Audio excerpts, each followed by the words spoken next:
জীবনের সবচেয়ে কঠিন কাজ হলো কাউকে মন থেকে মুছে ফেলা। ভালোবাসার মানুষকে হারিয়ে মানুষ কখনো সুখী হতে পারে না, তারা হাসির কারণ হারিয়ে ফেলে।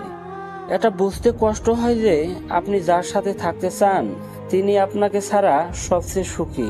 কাউকে আঘাত করা সমুদ্রে পাথর নিক্ষেপের মতো সহজ, কিন্তু আপনি জানেন না যে পাথরটি কত গভীরে যেতে পারে।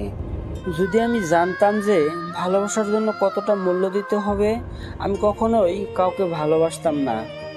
এই পৃথিবীতে কিছু মানুষ আছে যাদের ভালোবাসা শুধু স্বপ্নেই ধরা দেয়, বাস্তবে না পাওয়ার বেদনায় শুধু তাড়িয়ে বেড়ায়। মধ্যবিত্ত ঘরের ছেলে মেয়েদের স্বপ্নগুলো একটু অন্যরকম। তারা চাইলেও তাদের সব ইচ্ছে পূরণ করতে পারে না।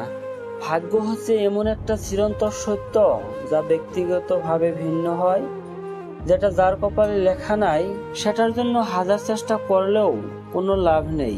আবার অনেকে আছেন যারা যেটা কোনোদিন কল্পনাও করেননি সেটাই পেয়ে যাচ্ছেন। জীবন কাটাময় এক যাত্রা, সাহস দিয়ে যাকে করতে হয় জয়। বানানো রাস্তায় তো সবাই চলতে পারে, রাস্তা বানিয়ে নেয় যে মানুষ বলে তার পরিচয়। জীবনে সুখী তারাই যারা অন্যের বুকে ছুরি মেরে নিজে ভালো থাকতে জানে। জীবন একটি গাছের মতো ধীরে ধীরে বড় হয়, কিন্তু জীবনে হঠাৎ কেউ এসে ঝড়ের মতো গাছটা ভেঙে দেয়। পৃথিবীতে কেউ কারো নয়, শুধু সুখে থাকার আশায় কাছে টানার ব্যর্থ প্রত্যয়, আর দূরে চলে যাওয়ার এক বাস্তব অভিনয়। বইয়ের পাতা মানুষকে যা শিখিয়ে দেয়, জীবনের পাতা তার থেকে অনেক বেশি কিছু শিখিয়ে দিয়ে যায়। জীবনের চাহিদা যত কম, জীবনে তোমার সুখী হওয়ার সম্ভাবনা তত বেশি। জীবনে আঘাত আসাটা পার্ট অফ লাইফ, আর সেগুলো হাসি মুখে পার করাটা আর্ট অফ লাইফ। এই ভালোবাসা কাউকে দিবেন না যে ভালোবাসা সব সময় তাকে কাঁদাবে।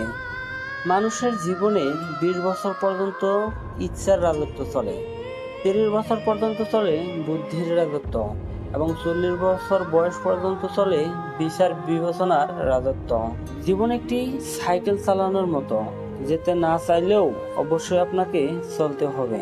স্বপ্ন তাকে নিয়ে দেখা উচিত যে স্বপ্ন দেখাবে না, স্বপ্নগুলো বাস্তবেও করবে।